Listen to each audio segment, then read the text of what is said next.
শুভ সকাল আমার প্রিয় ছাত্রছাত্রীরা।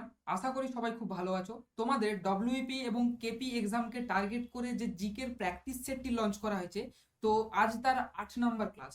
তো চলো শুরু করা যাক আজকের প্রথম কোয়েশ্চেন আনসার দিয়ে। অবশ্যই চলো আমরা দেখে নেব। আচ্ছা, এখানে দেখো আমাদের সিবিটি একাডেমির যে টেলিগ্রাম গ্রুপ, তো অবশ্যই যারা নতুন আছো আমাদের টেলিগ্রাম গ্রুপে জয়েন হয়ে যাবে। আর এখানে কিন্তু তোমরা দেখতে পাচ্ছ যে আমাদের কিন্তু ফ্রি পিডিএফ গুলো কিন্তু এখানে প্রোভাইড করে দেওয়া হয়, ঠিক আছে, সম্পূর্ণ ফ্রি অফ কস্ট। লিঙ্ক তোমরা দেখো ডেসক্রিপশন বক্সে পেয়ে যাবে, তো তোমরা ওখান থেকে ডাইরেক্ট কিন্তু আমাদের হোয়াটসঅ্যাপ চ্যানেল এবং টেলিগ্রাম গ্রুপ ওখানে কিন্তু জয়েন হয়ে যেতে পারো। চলো শুরু করা যাক আজকের প্রথম কোয়েশ্চেন আনসার দিয়ে। দেখো 1 নম্বর কোয়েশ্চেনে আমাদের কি বলা হচ্ছে যে পশ্চিমবঙ্গের কোন জেলায় মধ্য দিয়ে কর্কট ক্রান্তি রেখা এটা আমাদের অতিক্রম করেনি। কর্কট ক্রান্তি রেখাটা কি না 23.5°, যেটা আমাদের উত্তর অক্ষ রেখা। এই কর্কট ক্রান্তি রেখাটা আমাদের পশ্চিমবঙ্গের কোন জেলার উপর দিয়ে অতিক্রম করেনি? দেখো, এই কর্কট ক্রান্তি রেখা, এই যে তোমরা পশ্চিমবঙ্গের ছবিটা দেখতে পাচ্ছ, এখানে কিন্তু এইভাবে আমাদের কর্কট ক্রান্তি রেখাটা আছে। কিভাবে আছে? এইভাবে আছে। দেখো, এই জায়গাটা দিয়ে আমাদের কর্কট ক্রান্তি রেখাটা কিন্তু আছে। তো দেখো, এখানে এই জায়গাটা কি? এই জায়গাটা হচ্ছে আমাদের পুরুলিয়া। এই জায়গাটা কি? আমাদের বাঁকুড়া। এই জায়গাটা কি? এই জায়গাটা দেখো আমাদের পশ্চিম বর্ধমান। এখানটা আমাদের পূর্ব বর্ধমান। অ্যান্ড এই জায়গাটা হচ্ছে আমাদের কি? নদিয়া। ক্লিয়ার? তো এই যে 5টা জায়গা, এই 5টা কিন্তু জেলার ওপর দিয়ে কিন্তু আমাদের এই কর্কট ক্রান্তি রেখাটা কিন্তু বিস্তার করছে। তার মধ্যে দেখো, এই যে মালদা, এই মালদা জেলাটা কিন্তু আমাদের গঙ্গা নদী যে এখান দিয়ে চলে গেছে তার উপরের জেলাটা কিন্তু আমাদের মালদা, ঠিক আছে। তো এই মালদা জেলার উপরটা দিয়ে, মালদাটা দিয়ে কিন্তু আমাদের এই কর্কট ক্রান্তি রেখাটা যায়নি। তো সঠিক উত্তর অপশন নাম্বার এ কিন্তু হয়ে যাবে আমাদের এখানে কারেক্ট আনসার, মালদা জেলা। চলো নেক্সট কোয়েশ্চেন আমরা চলে যাবো আমাদের কোয়েশ্চেন নাম্বার 2 তে। দেখো কোয়েশ্চেন নাম্বার 2 কি বলছে যে ইসরায়েলের রাজধানীর নাম কি? এখানে তোমরা দেখতে পাচ্ছ একটি জাতীয় পতাকা, এটা হচ্ছে ইসরায়েলের জাতীয় পতাকা, ঠিক আছে। তো ইসরায়েলের আমাদের রাজধানীর নাম কি? অপশন নাম্বার সি, দেখো জেরুজালেম কিন্তু আমাদের ইসরায়েলের রাজধানী। আচ্ছা, যদি বলি ইসরায়েলের মুদ্রা কি? ইসরায়েলের মুদ্রাটা অবশ্যই জেনে রেখে দেবে। অবশ্যই এটা কি? ইসরায়েলের মুদ্রা হয়ে যাবে দেখো শেকেল কিন্তু কারেক্ট আনসার। চলো নেক্সট কোয়েশ্চেনে আমরা চলে যাবো কোয়েশ্চেন নাম্বার 3 তে। কি বলছে দেখে নাও পরবর্তী কোয়েশ্চেন আমাদের। দেখো 3 কি বলছে না, কে বর্তমানে নাবার্ড এর চেয়ারম্যান হিসেবে নিযুক্ত রয়েছেন? ডক্টর জি আর চিন্তালা, দীনেশ কুমার খাড়া, শক্তিকান্ত দাস, না কোনোটিই নয়? তাড়াতাড়ি বলে ফেলো যে কোনটা সঠিক উত্তর হয়ে যাবে। দেখো সঠিক উত্তর কিন্তু আমাদের হয়ে যাবে অপশন নাম্বার ডি, কোনোটিই নয়। তাহলে কে আছে এখন আমাদের বর্তমানে? বর্তমানে আমাদের নাবার্ডের চেয়ারম্যান কে আছে? এই যে দেখতে পাচ্ছ তোমরা ডান দিকে ছবিটি, ইনি হচ্ছেন আমাদের কিন্তু নাবার্ডের বর্তমান চেয়ারম্যান। এনার নাম কি না, এনার নাম হলো ডক্টর সাজি সাজি কেভি। ডক্টর সাজি কেভি। আচ্ছা, এটা বাংলাতে লিখে দাও, ডক্টর সাজি কেভি। কি হলো? বোঝা গেল? তো ইনি হচ্ছেন আমাদের নাবার্ডের বর্তমান চেয়ারম্যান। যিনি হচ্ছে আমাদের 2022 সালে ডিসেম্বর মাসে কিন্তু আমাদের নাবার্ডের চেয়ারম্যান হিসেবে নির্বাচিত হয়েছিলেন। আচ্ছা, এই যে নাবার্ড NABARD, এই নাবার্ডটা কি? এই নাবার্ডটা মনে রাখবে যে এটা একটা কৃষি ব্যাংক, যেটা মুম্বাইতে আছে। এর পুরো নামটা কি? National bank for agriculture and rural development, ঠিক আছে। এটা কিন্তু কৃষিতে ঋণ দেওয়ার জন্য এই ব্যাংকটা প্রধানত কাজ করে থাকে। চলো নেক্সট কোয়েশ্চেন আমরা দেখে নেব, কোয়েশ্চেন নাম্বার 4। কি বলছে না, মিত্র মেলা এটা কে প্রতিষ্ঠা করেন? ডান দিকে তোমরা ছবিটা দেখতে পেয়ে যাচ্ছ, ইনি হলেন আমাদের কি না ডক্টর বিনায়ক দামোদর সাভারকর। তো মিত্র মেলার প্রতিষ্ঠাতা কে হয়ে যাবে? অপশন নাম্বার দেখো ডি, বিনায়ক দামোদর সাভারকর। অ্যান্ড এনার যে ভাই ছিল গণেশ সাভারকর, এনারা দুই ভাইয়ে মিলে কিন্তু এই মিত্র মেলা প্রতিষ্ঠা করেছিল। কত সালে প্রতিষ্ঠা করেন? অবশ্যই একটু ভেরি ভেরি এই কোয়েশ্চেনটা ইম্পর্টেন্ট, যে কত সালে মিত্র মেলা প্রতিষ্ঠা হয় অবশ্যই মনে রেখে দিবে। 1899 সালে কিন্তু আমাদের মিত্র মেলা প্রতিষ্ঠিত করেছিলেন, ঠিক আছে। এটা কিন্তু একটা গুপ্ত সমিতি ছিল, যেখানে কিন্তু সমস্ত বৈপ্লবিক কাজকর্মের আলোচনা হতো। এই মিত্র মেলাটাই পরবর্তীকালে কি হয়েছিল জানো? এটা হয়ে গিয়েছিল আমাদের অভিনব ভারত। তোমরা এটাও পড়েছো যে অভিনব ভারতের প্রতিষ্ঠাতা ডক্টর বিনায়ক দামোদর সাভারকর অ্যান্ড গণেশ সাভারকর। তো এই মিত্র মেলাটাই পরবর্তীকালে চেঞ্জ হয়ে গিয়ে অভিনব ভারতে পরিণত হয়ে গিয়েছিল। চলো পরবর্তী নেক্সট কোয়েশ্চেন আমরা দেখে নেব, কোয়েশ্চেন নাম্বার আমাদের 5। কি বলছে? পশ্চিমবঙ্গের বিধান পরিষদ কত সালে লুপ্ত হয়? এই যে আমাদের পশ্চিমবঙ্গের বিধান পরিষদ দেখতে পাচ্ছ তোমরা ডান দিকে ছবিটা, এটা আমাদের কত সালে লুপ্ত হয়েছিল? দেখো সঠিক উত্তর অপশন নাম্বার বি, 1969 সালে কিন্তু আমাদের পশ্চিমবঙ্গের বিধান পরিষদ কিন্তু অবলুপ্ত হয়ে গিয়েছিল। ঠিক আছে, 1969 সালের একটি আইন দ্বারা। আচ্ছা, তাহলে লুপ্ত যদি হয়, পশ্চিমবঙ্গে বিধান পরিষদটা কত সালে এসেছিল এটাও কিন্তু আমাদের খেয়াল রেখে দিতে হবে, যে আসে কত সালে, আসে আমাদের দেখো 1952 সালে কিন্তু পশ্চিমবঙ্গে বিধান পরিষদটা আসে। আচ্ছা, এখান থেকে আরেকটা প্রশ্ন সবাই মিলে বলে ফেলো, পশ্চিমবঙ্গে ছাড়ো, ভারতে বিধান পরিষদ কতগুলো রাজ্যে আছে? তাহলে আমাদের ভারতের কতগুলো রাজ্যে বিধান পরিষদ আছে? অবশ্যই মনে রেখে দেবে যে 6টি রাজ্যে, 6টি রাজ্যে কিন্তু আমাদের বর্তমানে ভারতে কি না বিধান পরিষদ আছে। কি কি অবশ্যই মনে রেখে দেবে, দেখো 6টি রাজ্য বলে দিচ্ছি। 1 নাম্বার ইউপি, 1 নাম্বার কি ইউপি। 2 নাম্বার হচ্ছে কি, 2 নাম্বার আমাদের কি, 2 নাম্বার দেখো মনে রেখে দিবে বিহার, বিহার 2 নাম্বার। 3 নাম্বার দেখো মনে রেখে দেবে আমাদের কি তামিলনাড়ু, সরি 3 নাম্বার আমাদের মনে রেখে দেবে অন্ধ্রপ্রদেশ, অন্ধ্রপ্রদেশ, ঠিক আছে। 4 নাম্বার আমাদের কি হয়ে যাবে, দেখো তেলেঙ্গানা, 4 নাম্বার কি বললাম, তেলেঙ্গানা, ক্লিয়ার। 5 নাম্বার মনে রেখে দেবে আমাদের কি কর্ণাটকা, 5 নাম্বার কি কর্ণাটকা। এন্ড লাস্ট 6 হচ্ছে যে আমাদের কি মহারাষ্ট্র, মহারাষ্ট্র। এই যে 6টি স্টেট, এই 6টি স্টেটের মধ্যে আমাদের কিন্তু বর্তমানে বিধান পরিষদগুলো অবলুপ্ত, এই আমাদের বর্তমানে বিধান পরিষদটা কিন্তু আছে, ঠিক আছে, আমাদের 28টা রাজ্য এবং 8টি কেন্দ্রশাসিত অঞ্চলের মধ্যে। চলো নেক্সট কোয়েশ্চেন দেখে নেওয়া যাক, আমাদের কোয়েশ্চেন নাম্বার 5 কি বলছে। তো ক্লাসটি যদি ভালো লেগে থাকে অবশ্যই কিন্তু একটি ছোট্ট করে লাইক করে ক্লাসটি অবশ্যই সাবস্ক্রাইব করে দাও যারা কিন্তু নতুন আছো চ্যানেলে। চলো নেক্সট কোয়েশ্চেন আমরা চলে যাবো আমাদের কোয়েশ্চেন নাম্বার 6। কি বলছে দেখো, সম্প্রতি পুরুষদের জ্যাভলিন থ্রো র্যাঙ্কিং এ বিশ্বের মধ্যে সবচেয়ে প্রথম স্থান মানে 1 নম্বর স্থানটা কে দখল করেছেন? তোমরা কিন্তু ডান দিকে ছবিটা দেখতে পেয়ে যাবে, ইনি হচ্ছেন আমাদের অপশন নাম্বার এ দেখো নীরজ চোপড়া, কারেক্ট আনসার। এই যে নীরজ চোপড়া, ইনি হচ্ছেন সম্প্রতি পুরুষদের জ্যাভলিন থ্রো র্যাঙ্কিং এ 1 নম্বর স্থানের অর্জনকারী, ঠিক আছে। আচ্ছা, এখান থেকে যদি প্রশ্ন এখানে এরকমও আমাদের কিন্তু এক্সামে থ্রো করেছে, আমরা লক্ষ্য করেছি যে নীরজ চোপড়া এনার বাড়ি কোথায়, এনার বাড়ি কিন্তু অবশ্যই মনে রেখে দিবে যে এনার বাড়ি হচ্ছে যে হরিয়ানাতে। হরিয়ানার কোন জায়গায়? হরিয়ানার হচ্ছে যে পানিপথ, পানিপথের মধ্যে কিন্তু আমাদের এই নীরজ চোপড়ার বাড়ি, ক্লিয়ার, বোঝা গেছে। নেক্সট কোয়েশ্চেন আমরা তাহলে চলে যাবো আমাদের কোয়েশ্চেন নাম্বার কত, 7। দেখো কি বলছে, নিচের কোন তাপবিদ্যুৎ কেন্দ্রটি পশ্চিমবঙ্গে অবস্থিত নয়? নিচের কোন তাপবিদ্যুৎ কেন্দ্র পশ্চিমবঙ্গে অবস্থিত নয়? দেখো কোলাঘাট আমাদের এটা পশ্চিমবঙ্গে আছে, ব্যান্ডেল পশ্চিমবঙ্গে আছে, এন্ড সাঁওতালদিহি, এই 3টে কিন্তু আমাদের পশ্চিমবঙ্গে। এখানে যে দেখতে পাচ্ছ অপশন নাম্বার সি তালচের, এটা কিন্তু আমাদের কোথায় আছে? রাজ্য আমাদের যে উড়িষ্যা রাজ্যে কিন্তু আছে, ওডিশা, ওডিআই SH, এই ওড়িশা রাজ্যে কিন্তু আমাদের এই তালচের তাপবিদ্যুৎ কেন্দ্রটা কিন্তু বর্তমান। তোমরা ডান দিকে দেখো ছবিটা দেখতে পেয়ে যাবে। চলো নেক্সট কোয়েশ্চেনে তাহলে আমরা চলে যাব, কোয়েশ্চেন নাম্বার আমাদের 8। কি বলছে দেখো, কিবোর্ডে কতগুলো ফাংশন কি থাকে? কিবোর্ডে কতগুলো ফাংশন কি থাকে? 4টা থাকে, 5টা থাকে, না 6টা থাকে, আমাদের 10টা থাকে, না 12টা থাকে? দেখো এখানের মধ্যে অপশন নাম্বার ডি কিন্তু 12টি কিন্তু ফাংশন কি আমাদের কিবোর্ডের মধ্যে থাকে। এই যে তোমরা দেখতে পাচ্ছ দেখো, 1টা 2টো 3টে 4টে 5 6 7 8 9 10 11 12, এই যে 12টা ফাংশন কি, এই 12টা ফাংশন কিন্তু কি আমাদের কিবোর্ডে থাকে। এইগুলোর কিন্তু শর্টকাটস একটু মানে প্রত্যেকটা কাজে এদের কিন্তু শর্টকাটস আছে, ওকে, তো এই জন্য এদের ফাংশন কি বলা হয়। চলো নেক্সট কোয়েশ্চেন আমরা দেখে নেব আমাদের পরবর্তী কোয়েশ্চেন নাম্বার 9। কি বলছে দেখো, সত্যজিৎ রায়ের প্রথম সিনেমা পথের পাঁচালী এটা কবে মুক্তি পায়? সত্যজিৎ রায়ের প্রথম সিনেমা পথের পাঁচালী, দেখো এটা কিন্তু 1955 সালে মুক্তি পেয়েছিল। আচ্ছা, এই সত্যজিৎ রায়ের পথের পাঁচালী এটা কিন্তু আমাদের বিভূতিভূষণ বন্দ্যোপাধ্যায়ের একটা লেখা, পথের পাঁচালী আমাদের উপন্যাস আছে, সবাই জেনে থাকবে যে পথের পাঁচালী উপন্যাস কার লেখা? বিভূতিভূষণ বন্দ্যোপাধ্যায়। তো সেটাকেই কিন্তু অবকলন করে এই সত্যজিৎ রায়ের পথের পাঁচালী কিন্তু সিনেমাটা মুক্তি পেয়েছিল, ঠিক আছে, বোঝা গেল। নেক্সট কোয়েশ্চেন তাহলে আমরা চলে যাব, এটা সঠিক উত্তর 1955 সাল কিন্তু কারেক্ট আনসার হয়ে যাবে। নেক্সট কোয়েশ্চেন চলো দেখে নিই কি বলছে দেখো, মোগল সাম্রাজ্যের সরকারি ভাষা কি ছিল? মুঘলদের সরকারি ভাষাটা কি ছিল? দেখো সঠিক উত্তর অপশন নাম্বার সি কিন্তু এখানে ফার্সি হয়ে যাবে, ক্লিয়ার, বুঝতে পেরেছো। চলো নেক্সট কোয়েশ্চেন তাহলে আমরা চলে যাবো আমাদের কোয়েশ্চেন নাম্বার 11। দেখো কি বলছে, সুলতান মাহমুদ, তোমরা ডান দিকে ছবিটা দেখতে পেয়ে যাচ্ছ সুলতান মাহমুদের। তো ইনি ভারত কতবার আক্রমণ করেছিলেন?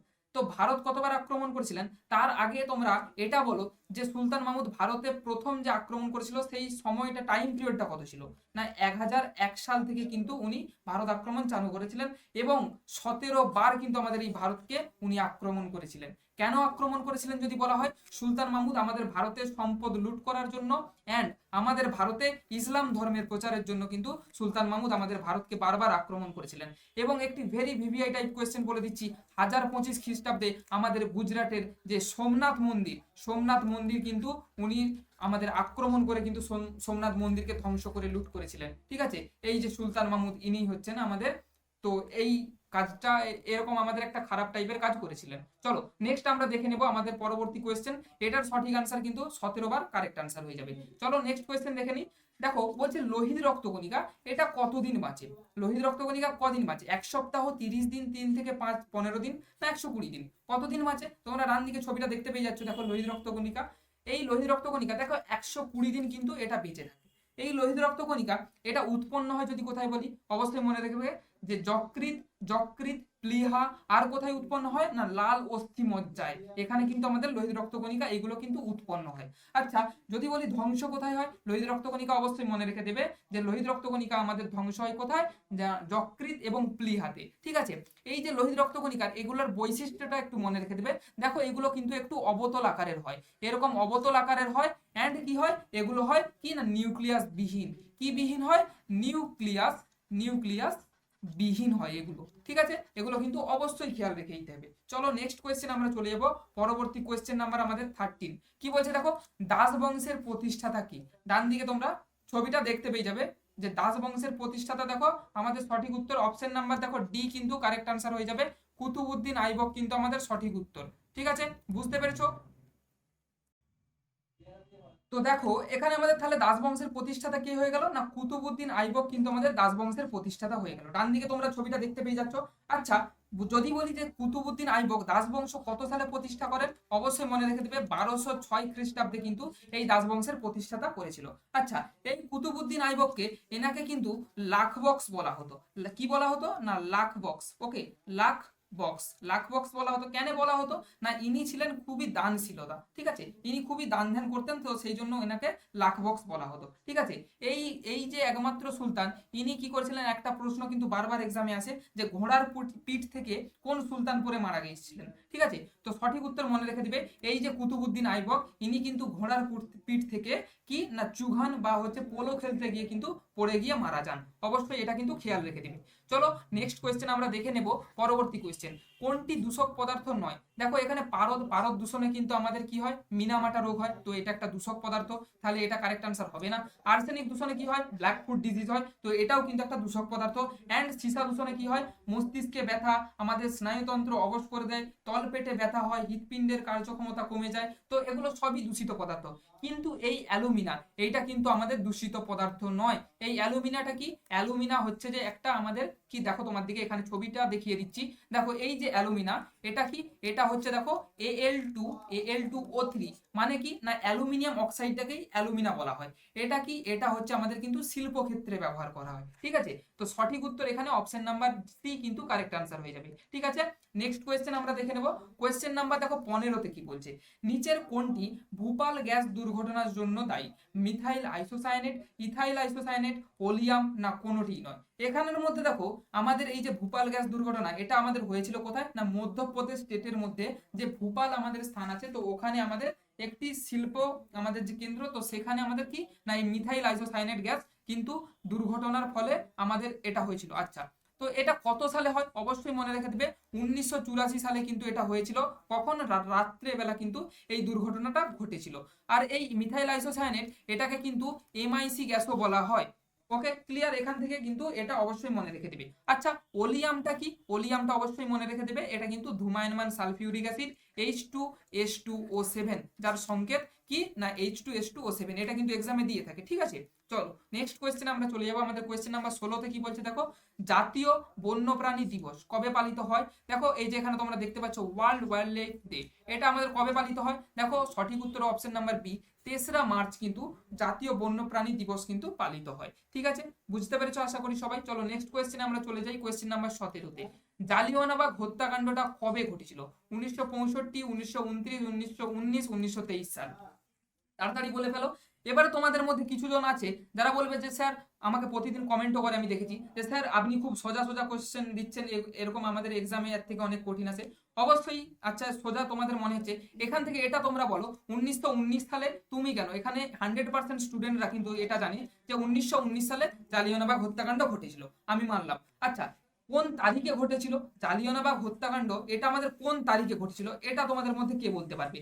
যে বলতে পারবে সে অবশ্যই ভেবে নিও যে তার প্রিপারেশনটা কিন্তু 100% প্রিপারেশন আছে। ওকে, এটা কিন্তু অবশ্যই মনে রেখে দিবে যে জালিয়ানওয়ালাবাগ হত্যাকাণ্ড, এই আমাদের যে হত্যাকাণ্ডটা হয়েছিল এটা কিন্তু আমাদের 13 এপ্রিল হয়েছিল।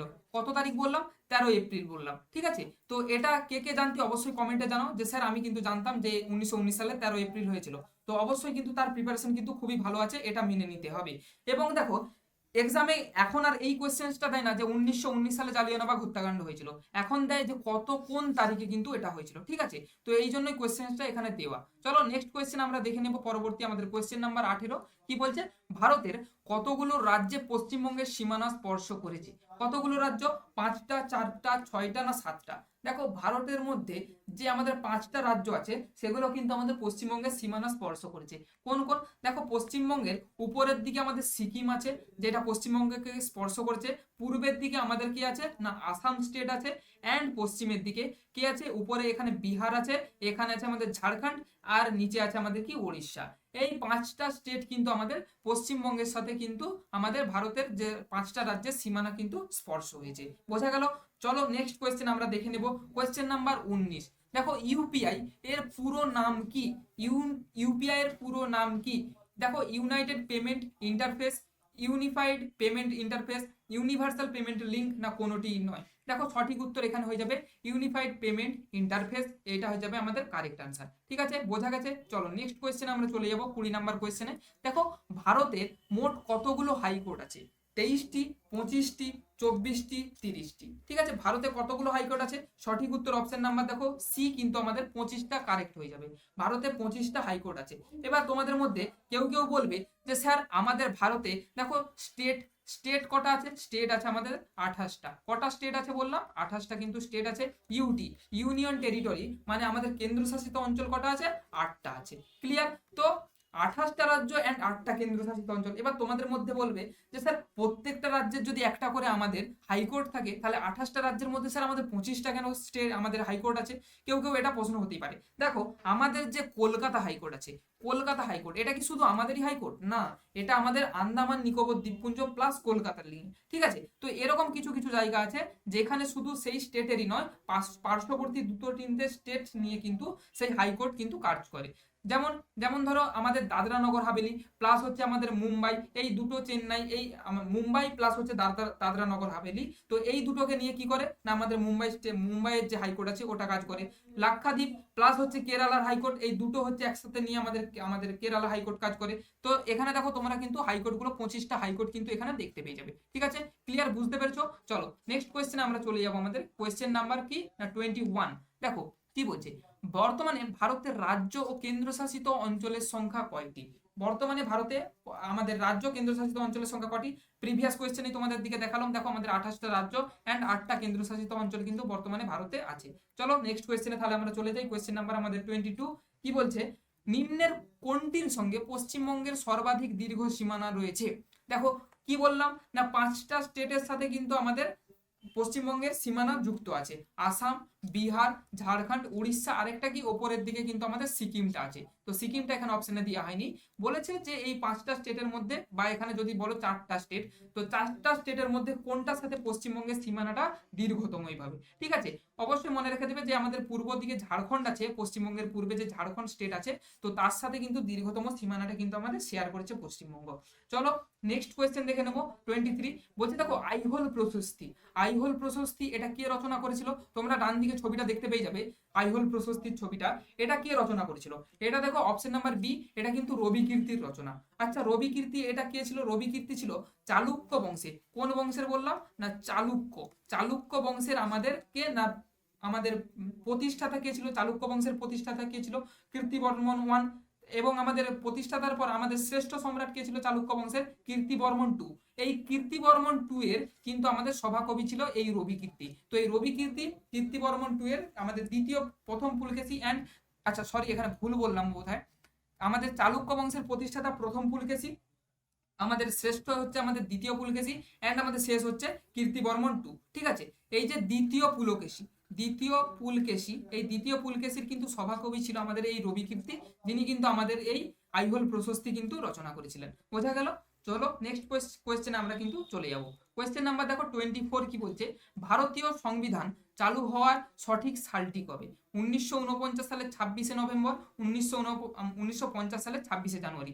এই দুটো ডেটের মধ্যে কিন্তু এক্সাক্ট কিছু কিছু ছেলে মেয়ের গুলিয়ে যায়। তো এই দুটো ডেটের মধ্যে আমি তোমাদের ক্লিয়ার করে দিচ্ছি আজকে কোনটা কারেক্ট আনসার হবে। দেখো, এখানের মধ্যে 1949 সালের 26শে নভেম্বর, এটাই কি, এটাই হয়েছিল গৃহীত হয়েছিল আমাদের সংবিধান। অ্যান্ড 1950 সালে 26শে জানুয়ারি এটাই কি হয় না, কার্যকর হয়েছিল আমাদের সংবিধান। তো সঠিক উত্তর অবশ্যই অপশন নাম্বার দেখো আমাদের সি কিন্তু কারেক্ট আনসার হয়ে যাবে।